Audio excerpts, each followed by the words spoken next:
साथियों, सुदृष्टि विशेष YouTube channel पर आपका स्वागत है। समीक्षाधिकारी प्रारंभिक और मुख्य परीक्षा में हिंदी वस्तुनिष्ठ यानी हिंदी ऑब्जेक्टिव का जो प्रश्न पत्र 60 अंक का होता है, उसमें एक महत्वपूर्ण टॉपिक पूछा जाता है अनेक शब्दों के लिए एक शब्द। और इसके अलावा जो यूपी ट्रिपल एससी की आगामी पेट परीक्षा है, इसके सामान्य हिंदी सिलेबस में आपने देखा होगा टॉपिक है अनेक शब्दों के लिए एक शब्द। इसका पहला भाग जो महत्वपूर्ण 100 अनेक शब्दों के लिए एक शब्द हैं वो हम अपलोड कर चुके हैं। आज यह इसका दूसरा भाग है। चलिए प्रारंभ करते हैं। अनेक शब्दों के लिए एक शब्द भाग 2। जिन साथियों ने अभी तक चैनल को सब्सक्राइब नहीं किया है वो चैनल को सब्सक्राइब कर लें और बेल आइकन दबा लें, जिससे कि नए वीडियोज़ का नोटिफिकेशन आपको मिलता रहे। तो आज पहला अनेक शब्दों के लिए एक शब्द में पहला प्रश्न है, जिसका निवारण ना हो सके उसको क्या कहते हैं? अनिवार्य। दूसरा है, एक से अधिक माताओं से पैदा हुए भाई, इसके लिए एक शब्द होगा अन्योदर। देखिए, ऐसे मिलता जुलता एक शब्द होता है सहोदर, यानी एक ही माता से उत्पन्न हुए दो भाई। ठीक है, एक ही माता से भाई बहन उत्पन्न हुए होंगे सहोदर, भाई भाई भाई उत्पन्न हुए होंगे सहोदर, और भाई बहन तो सहोदरी बहन को कहेंगे। ठीक है। सहधन उदरी, सहधन उदर, सह माने साथ, उदर माने पेट, एक ही पेट से उत्पन्न होने वाले सहोदर। तीसरा देखते हैं, जो व्यवहार में न लाया गया हो, अव्यवहृत, अव्यवहृत। चौथा है, जो पथ कांटों या बाधाओं से भरा हुआ हो या भरा हो, उसको कहेंगे कंटकाकीर्ण। पांचवा है, जिसकी गर्दन कबूतर की तरह सुंदर हो, उसके लिए एक शब्द होगा कपोत ग्रीवा। छठा है, जिस नायिका की गर्दन शंख की तरह हो, उसके लिए देखिए ग्रीवा तो शब्द कॉमन रहेगा दोनों में, जो गर्दन के लिए पूछा जा रहा है तो ग्रीवा शब्द कॉमन रहेगा। यहाँ पर कबूतर था तो कपोत हो गया, और यहाँ पर शंख है तो शंख होता है काम्बु, तो काम्बु ग्रीवा हो गया। काम्बु माने शंख होता है, तो जिस नायिका की गर्दन शंख की तरह हो उसके लिए एक शब्द हो जाएगा काम्बु ग्रीवा। देव अथवा प्रकृति द्वारा होने वाला दुख, तो इसके लिए एक शब्द है आधिदैविक। ऐसे मिलता जुलता एक शब्द होता है आधिभौतिक। ठीक है, आप लोग देख लीजिए उसका अर्थ क्या होता है। भूतों द्वारा जो होता है दुख, उसको आधिभौतिक बोला जाता है। स्त्री जो कविता रचती हो, उसके लिए एक शब्द हो जाएगा कवयित्री। और कवयित्री की वर्तनी आप लोग अच्छे से देख लीजिए। कभी कभी ऐसा होता है विकल्प में वर्तनी दोष कर दिया जाता है, और आपसे पहचानने को ये उम्मीद की जाती है, अपेक्षा की जाती है कि आप इसमें से सही वर्तनी वाला उत्तर पहचानें। तो वहाँ पर कवयित्री हो सकता है दूसरे तरीके से भी लिखा हो और आप गलती से उसका चयन कर लें, तो इसकी वर्तनी पर यहाँ अच्छे से अपनी दृष्टि नज़र डाल लीजिए। अगला देखते हैं नवा, जो केंद्र से हटकर दूर जाता हो, केंद्रा अपसारी। ठीक है, एक ही में मिला के लिखेंगे, जब इसका संधि कर देंगे तो हो जाएगा केंद्रा अपसारी। केंद्र प्लस अपसारी, आपने विज्ञान में, भौतिक विज्ञान में अपसारी लेंस और अभिसारी लेंस पढ़े होंगे। केंद्र प्लस अपसारी। ठीक है, तो यहाँ से बन गया जो केंद्र से हटकर दूर जाता हो, उसके लिए शब्द हो जाएगा केंद्रा अपसारी। 10वां है, जो केंद्र की ओर उन्मुख होता हो, इसके लिए शब्द बन जाएगा केंद्राभिमुख या केंद्राभिसारी। यहाँ पर देखिए केंद्रापसारी है, अपसारी, यहाँ पर अभिसारी है। ठीक है, केंद्र धन अभिसारी। अगला लेते हैं, जिसका हाथ बहुत तेज चलता हो, क्षिप्रहस्त। किसी के घर की होने वाली तलाशी, उसके लिए एक शब्द होगा खाना तलाशी। अगला है, गंगा से संबंधित या गंगा से उत्पन्न, उसको कहते हैं गांगेय।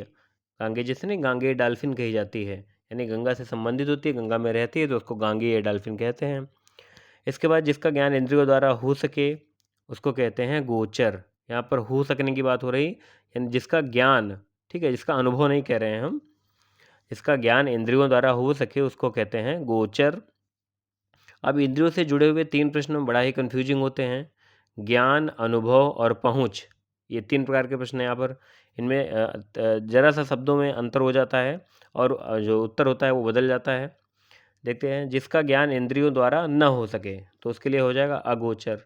जैसे मैंने ऊपर बताया, जिसका ज्ञान इंद्रियों द्वारा हो सके उसको कहते हैं गोचर, जिसका ज्ञान इंद्रियों द्वारा न हो सके अगोचर, जिसका अनुभव इंद्रियों द्वारा न हो सके। देखिए, ऊपर ज्ञान की बात है और यहाँ पर अनुभव की बात है, तो जिसका अनुभव इंद्रियों द्वारा न हो सके उसके लिए अतीन्द्रिय हो जाएगा। देखिए, पूरा शब्द बदल गया।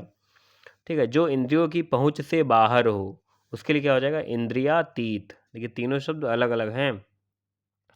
अगला 18वां है, जिसकी बुद्धि कुश की नोक के समान तीखी या पैनी हो, उसके लिए एक शब्द होगा कुशाग्र बुद्धि। संध्या काल जब गायें चरकर लौटती हैं, या संध्या और रात के बीच का समय, तो इसको बोलते हैं गोधूलि। अगला 20वां है, जिसे देखकर घृणा उत्पन्न होती हो, उसके लिए एक शब्द हो जाएगा घृणित। ठीक है, क्या होगा? घृणित। और घृणा किए जाने योग्य, उसके लिए हो जाएगा घृण्य। अगला है, जिसके बालों में चंद्रमा हो या जिसके चूड़ा में या चूड़ में चंद्रमा हो, उसके लिए एक शब्द हो जाएगा चंद्रचूड़। आपको यहाँ पर अच्छे से वाक्य को पढ़ना चाहिए कि प्रश्न में क्या पूछा गया है। यदि सिर पर चंद्रमा है पूछा गया है तो उसके लिए एक वाक्य हो जाएगा चंद्रशेखर। लेकिन यदि बालों में पूछा गया है, दोनों एक ही व्यक्ति को कहा जाता है, लेकिन प्रश्न पूछने पर डिपेंड करता है कि क्या पूछा जा रहा है। यदि बालों में चंद्रमा हो पूछा जा रहा है तो आप उत्तर चंद्रचूड़ लगाएंगे। लेकिन यदि सिर पर चंद्रमा हो ये पूछा जा रहा है, शब्दों की वर्डिंग ये है कि जिसके सिर पर चंद्रमा हो, तो आप उत्तर चंद्रशेखर लगाएंगे। अगला, जो चक्र को धारण करता हो, चक्र को धारण करना, देखिए धारण करने से क्या अर्थ हुआ? धारण करना मतलब धर, चक्रधर। यानी जो चक्र को धारण करता हो उसके लिए एक शब्द हो जाएगा चक्रधर। ठीक है, जिसके हाथ में चक्र हो। अब देखिए जरा सा अर्थ चेंज हुआ, यहाँ पर धारण करने की बात हो रही थी, यहाँ पर हाथ में चक्र की बात हो रही है और पूरा शब्द बदल गया। क्या हो गया? चक्र पाणी हो गया। पाणी माने हाथ होता है। आपने पढ़ा होगा पत्नी को किसी लड़की को अपनी पत्नी के रूप में ग्रहण करना, उसका हाथ पकड़ना, उसको बोलते हैं पाणी ग्रहण। ठीक है, पाणी ग्रहण संस्कार होते हैं शादी में, आपने देखा होगा कार्ड वगैरह में छपा होता है। तो जिसके हाथ में चक्र हो तो चक्र पाणी। यहाँ पर अंतर देख लीजिए, चक्र को धारण करता हो चक्रधर, अगर ये धारण करना लिखा है प्रश्न में तो धर हो जाएगा, यदि हाथ शब्द आया है तो चक्रपाणी हो जाएगा। अगला देखते हैं, जो आंखों से संबंधित हो, इसका वन वर्ड क्या हो जाएगा? चाक्षुष। या चित्त को चुराने वाला, चित्तचोर। चित्त को चुराने वाला के लिए एक शब्द होगा चित्तचोर। चिरकाल तक जीवित रहने वाला, चिरंजीवी। यहाँ पर भी देखिए थोड़ा सा अंतर है। मैंने इस प्रकार के जो कन्फ्यूजिंग होते हैं, जिनमें थोड़ा थोड़ा अंतर होता है, या मुझे लगता है कि आप लोग इसको एक साथ पढ़ेंगे तो आप अच्छे से इसको समझ जाएंगे, तो उनको मैं एक साथ ही यहाँ पर डाल दिया है मैंने। देखिए, चिरकाल तक जीवित रहने वाला, यहाँ पर जीवित रहने की बात हुई है तो जीवी लग गया। ठीक है, बना रहने वाला, बना रहने की बात हुई है तो स्थायी हो गया। यानी चिरकाल तक जीवित रहने वाला चिरंजीवी और चिरकाल तक बना रहने वाला चिरस्थायी। इसके बाद, जो कुछ नहीं जानता हो, उसके लिए शब्द हो जाएगा अज्ञ या अनभिज्ञ। ठीक है, ऐसे ही अज्ञ, अनभिज्ञ, अभिज्ञ और विज्ञ, प्रज्ञ, ये कुछ 5 शब्द हैं, विलोम वाले टॉपिक में मैंने कवर किए हैं। मैंने बताया है कि इनका अर्थ क्या है और कौन किसका विलोम है। ठीक है, ये कई बार बार परीक्षाओं में रिपीट होते रहते हैं ये शब्द, क्योंकि अपेक्षा की जाती है आपसे कि आपको इनका अर्थ पता हो, और हमने बहुत अच्छे से एक्सप्लेन किया है। तो आप लोग विलोम वाला टॉपिक ज़रूर देखिएगा जाके। अगला है, जो कहा गया हो, तो क्या हो जाएगा? कथित। इसके पहले मैंने बताया था, जो कहा न गया हो उसके लिए हो जाएगा अकथित, अकथित। अच्छा, जो कहा जा सके, कथनीय। और जो कहा न जा सके उसके लिए क्या हो जाएगा? अकथनीय। अगला देखते हैं, आलोचना के योग्य, उसके लिए वन वर्ड हो जाएगा आलोच्य। भय, भूख, प्यास से घबराया हुआ, उसके लिए वन वर्ड है कातर। 10 साल तक की कुमारी, इसके लिए एक शब्द है कन्या। 10 से 15 साल की लड़की, इसके लिए एक शब्द क्या हो जाएगा? किशोरी। देखिए अगला 37वां है, बेलों लताओं आदि से घिरा हुआ सुरम्य स्थान, तो उसको बोलते हैं कुंज। ठीक है, और यहीं से कुंज विहारी, जब हम लोग आरती करते हैं श्री कृष्ण भगवान की आरती कुंज विहारी की, कुंज में विहार करने वाले। ठीक है, तो यानी कृष्ण भगवान को कुंज विहारी भी कहा जाता है। अगला लेते हैं, ऐसा ग्रहण जिसे सूर्य या चंद्रमा का पूरा बिंब ढक जाए, उसके लिए एक शब्द होगा खग्रास। जो घर गिर गया हो, खंडगृह। खंडग्रह नहीं होगा, खंड गृह होगा। इसमें देखिए रा नहीं लगाया हमने, क्या लगाया है? री लगाया है, क्योंकि ये जो गृह है, ये जो ग्रह है ऊपर वाला, ये तारों, नक्षत्रों, सूर्य, सॉरी, जो तुम्हारा पृथ्वी, मंगल, शनि, इस प्रकार से जो ग्रह हैं वो है, लेकिन ये गृह घर वाला है। ठीक है, तो ग्रह नहीं है, ये क्या है? गृह है, खंड गृह। जीवन के एक अंश को लेकर लिखा गया प्रबंध काव्य, इसको कहा जाता है खंड काव्य। हाथी का बच्चा, यानी हाथी के बच्चे के लिए एक शब्द है गजशावक कहा जाता है, या उसके लिए कलभ शब्द का भी प्रयोग होता है। ऐसा नाटक जिसमें गीत अधिक हों, उसको कहा जाता है गीत रूपक। गद्य पद्य मिश्रित काव्य, तो गद्य पद्य मिश्रित काव्य उसको कहते हैं चंपू काव्य, या कहीं के साइड में चंपू भी दिया होता है, तो आप लोग देख लीजिए विकल्प में क्या है, उस हिसाब से उत्तर लगाइए। जो अपने निश्चित स्थान से गिर गया हो उसके लिए एक शब्द होगा च्युत। च्युत जैसे आपने देखा होगा पदच्युत, पद से हटा दिया गया या पद से गिरा दिया गया, ठीक है, तो उसके लिए प्रयुक्त होता है पदच्युत। वैसे ही कोई अगर स्थान से या उसका जो निश्चित स्थान होता है वहाँ से गिर गया हो तो उसको बोलते हैं च्युत। अगला करुण स्वर से चिल्लाना, तो करुण स्वर से चिल्लाने के लिए प्रयुक्त होगा चीत्कार।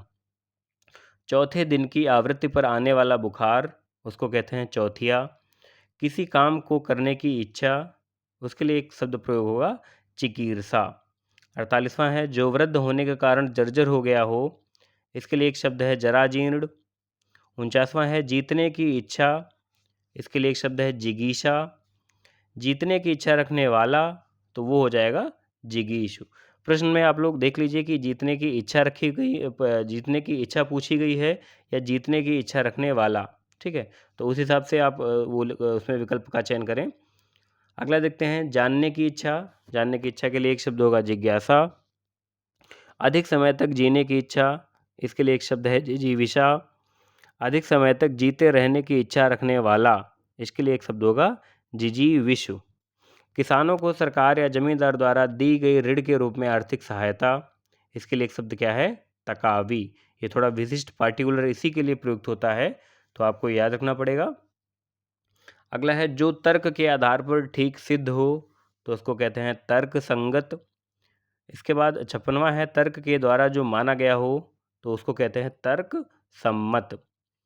57वां है तैरकर पार होने की इच्छा रखने वाला, तो वो हो जाएगा तितीर्षु।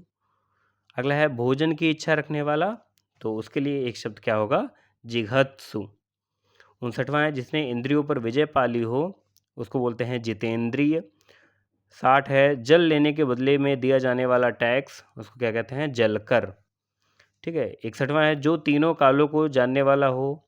अब देखिए यहाँ पर त्रिकालज्ञ और त्रिकालदर्शी मिलते जुलते शब्द हैं, आप किस में त्रिकालज्ञ पे टिक मारेंगे और किस में जो है त्रिकालदर्शी पे। देखिए शब्द क्या होंगे, यदि प्रश्न में पूछा गया है तीनों कालों को जानने वाला, देखिए त्रिकाल धन अज्ञ, ठीक है, तीनों कालों को जानने वाला जो जानता हो उसको बोलते हैं, हाँ त्रिकाल प्लस ज्ञ होगा, त्रिकालज्ञ, अज्ञ नहीं होगा। तो तीनों कालों को ये जानने की बात हो रही है तो त्रिकालज्ञ हो जाएगा। और जो तीनों कालों को देखता हो, देखने की बात हो, ठीक है, यहाँ देख सकता हो, उसके लिए दर्शी लग जाएगा, ठीक है। तो आप देख लीजिए प्रश्न में वर्डिंग क्या है, शब्द क्या है। जो तीनों कालों को देखने वाला हो या देख सकता हो उसके लिए हो जाएगा त्रिकालदर्शी। जिसे त्याग देना उचित हो उसके लिए क्या हो जाएगा त्याज्य। बड़े भाई से पहले छोटे भाई का विवाह, इसके लिए एक शब्द होता है अनुवेश। जिसके एक ही आँख हो उसके लिए वन वर्ड है एकाक्ष। इंद्रियों से संबंधित, इसके लिए एक शब्द है ऐन्द्रिक। आप लोगों को बताएं यदि UPSSC पेट के जो साथी तैयारी कर रहे हैं, अभी एक टेस्ट सीरीज चल रही है। टेस्ट सीरीज में हम ऑनलाइन लाइव टेस्ट कराते हैं जो बोर्ड के माध्यम से होता है, क्विज बोर्ड जो टेलीग्राम पर होता है। तो टेलीग्राम पर हिंदी का हमारा एक ग्रुप है जिसमें समीक्षा अधिकारी की तैयारी करने वाले अभ्यर्थी जुड़े हुए हैं। आप लोग यदि चाहें तो उसमें ऐड हो जाएं और जो प्रति रविवार को और बुधवार को एक 30 प्रश्नों का टेस्ट होता है उसमें पार्टिसिपेट कर सकते हैं। उसमें लगभग पेट के सभी महत्वपूर्ण टॉपिक, विलोम है, पर्यायवाची है, या यही अनेक शब्दों के लिए एक शब्द, ये सब उसमें समाहित होते हैं। इसके बाद है इंद्रियों से संबंधित, इसके लिए एक शब्द है ऐन्द्रिक। इंद्र का सफ़ेद हाथी, इसके लिए है ऐरावत, या आपको वहाँ पर दिखने को मिल जाएगा मंदावर, मंदावर, ये भी एक इंद्र के हाथी के लिए प्रयुक्त होता है। यदि सफ़ेद हाथी पूछा जाए तो ऐरावत होगा, यदि इंद्र का हाथी कहा जाए तो मंदावर होगा। और मंदावर का एक अर्थ मदमस्त हाथी भी होता है। तो मंदावर दो अर्थों में प्रयुक्त होता है, इंद्र का हाथी या मदमस्त हाथी। लेकिन यदि प्रश्न में इंद्र का सफ़ेद हाथी यानी सफ़ेद शब्द उल्लिखित हो, वहाँ पर दिया हो, तब फिर केवल उसका उत्तर ऐरावत ही होगा। अगला है जड़ से चोटी तक, तो जड़ से चोटी तक के लिए एक शब्द होगा आमूल चूल। आपने कई बार पढ़ा होगा कि आमूल चूल परिवर्तन हुआ, तो आमूल चूल का अर्थ होता है जड़ से चोटी तक। ऊपर चढ़ने वाला, इसके लिए एक शब्द है आरोही, और इसके विपरीत यदि होगा नीचे उतरने वाला तो वो हो जाएगा अवरोही, अवरोह करना, नीचे उतरना, ठीक है। अंधेरी रातों वाला पखवाड़ा, इसके लिए एक शब्द है कृष्ण पक्ष। कौन सा? कृष्ण पक्ष।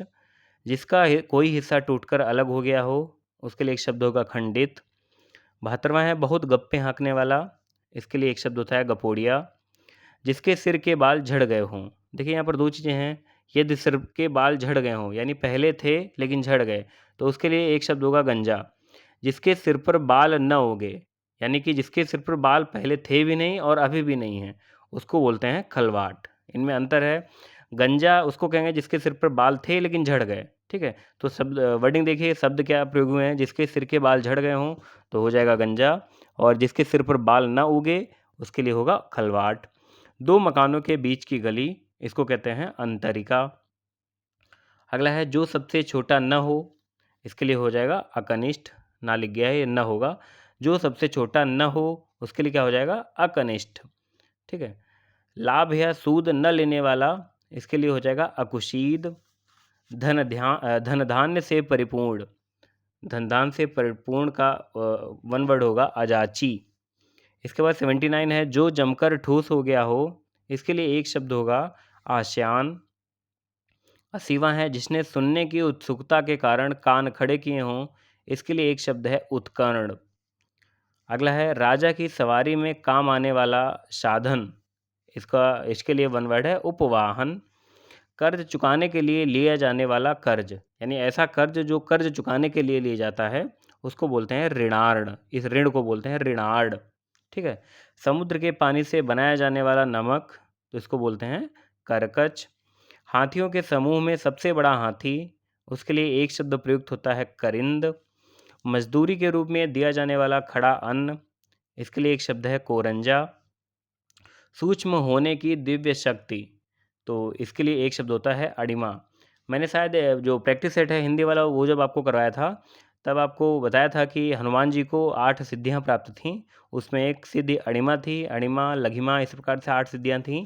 आप लोग अगर आपको इस बारे में थोड़ा रुचि है तो आप देख सकते हैं, नेट पर सर्च, गूगल पे उपलब्ध है, वो वहाँ पर डालकर देख सकते हैं कि कौन कौन सी शक्ति क्या थी और किस में क्या था, किस में भारी होने का था और किस में लघु सूक्ष्म होने का था, किस में हल्का होने का था। ये कुल 8 सिद्धियाँ थीं जो हनुमान जी के पास थीं। अष्ट सिद्ध नवनिधि दाता, आपने सुना होगा ये, राम उसमें क्या हनुमान चालीसा में है। किसी काम को करने के लिए उत्तेजित करना, इसके लिए एक शब्द क्या है प्रतोद। मनुष्य की साधारण मृत्यु, इसके लिए एक शब्द क्या होती है प्रमीत। यानी मनुष्य की ऐसी मृत्यु जो असाधारण नहीं है या असामयिक नहीं है। साधारण मृत्यु मतलब अपनी पूरी आयु पाकर जो मनुष्य मरता है, तो उस मृत्यु को क्या कहते हैं, उसको कहते हैं प्रमीति। अगला जो निष्फल न हो, उसके लिए एक शब्द है अमोघ। जैन धर्म में सूर्यास्त से पहले का भोजन, इसके लिए एक शब्द क्या होगा अथऊ। ये महत्वपूर्ण प्रश्न है, अत्यंत महत्वपूर्ण है, परीक्षा में आने की संभावना है। केवल पेट भरने वाला, इसके लिए एक शब्द है कुक्षिभर। वह फूल जो सूंघा न गया हो, इसके लिए एक शब्द क्या होता है अनाघ्रात। और ऐसे ही सेम बन जाएगा, वह फूल जो सूंघा गया हो, उसके लिए हो जाएगा अघ्रात या घ्रात हो जाएगा, ठीक है। ये अना हो गया, वो अघ्रात हो जाएगा या घ्रात। चलिए, किसी कथा के अंतर्गत अंदर आने वाली कोई दूसरी कथा, यानी एक कथा चल रही हो उसके अंतर्गत दूसरी कोई कथा आ जाए तो उसको बोलते हैं अंतः कथा। जिसे जीता ना जा सके, उसके लिए एक शब्द होगा अजेय। और जिसे जीतना कठिन हो, उसके लिए एक शब्द क्या होगा दुर्जेय। जिस पर अभियोग लगाया गया हो, उसके लिए एक शब्द है अभियुक्त।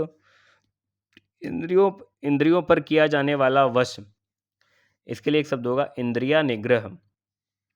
98वां है जिसे यह न जान पड़ता हो कि क्या करूं और क्या न करूं। तो कल हमने ये प्रश्न पूछा था, जो डेली का एक हिंदी की क्विज चल रही है टेलीग्राम ग्रुप पर, उसमें पूछा था कल, वन वर्ड का ही वो था, टॉपिक था। तो इसके लिए एक शब्द होता है किंग कर्तव्य विमूढ़। देखिए, किंग कर्तव्य विमूढ़, किंग कर्तव्य विमूढ़, 3 उससे बना हुआ है। चलिए, जिसका चिंतन या चिंता करना उचित हो, उसके लिए है चिंतनीय। और चिंता उत्पन्न करने वाला, देखिए चिंतनीय और चिंताजनक, इन दोनों में अंतर है। जिसका चिंतन या चिंता करना उचित हो, उसको कहते हैं चिंतनीय। लेकिन जो चिंता उत्पन्न करता हो, देखिए उत्पन्न करना यहाँ से शब्द बन गया जनक। जनक यानी जो पैदा करता हो, उत्पन्न करता हो, पिता जिसको कहते हैं उनको जनक भी कहते हैं, यानी पिता का पर्यायवाची है जनक। चिंता उत्पन्न करने वाला क्या हो गया चिंताजनक। तो पहले भाग में कुल 100 और इसके बाद ये इसका जो दूसरा भाग है इसमें कुल 100 यानी कुल 200 अनेक शब्दों के लिए एक शब्द मैंने आपके उपलब्ध करा दिया आपको। आपके अच्छे से तैयार हो जाएंगे, आप लोग इनके नोट्स बना लीजिए या इसकी पीडीएफ हम टेलीग्राम ग्रुप में डाल देंगे, जो यूपी ट्रिपल एस सी पेट के लिए टेलीग्राम ग्रुप बना हुआ है। आप लोग अच्छे से इसका अध्ययन कर लें, तैयारी कर लें, क्योंकि इनसे बहुत अधिक प्रश्न आने वाले हैं परीक्षा में। धन्यवाद।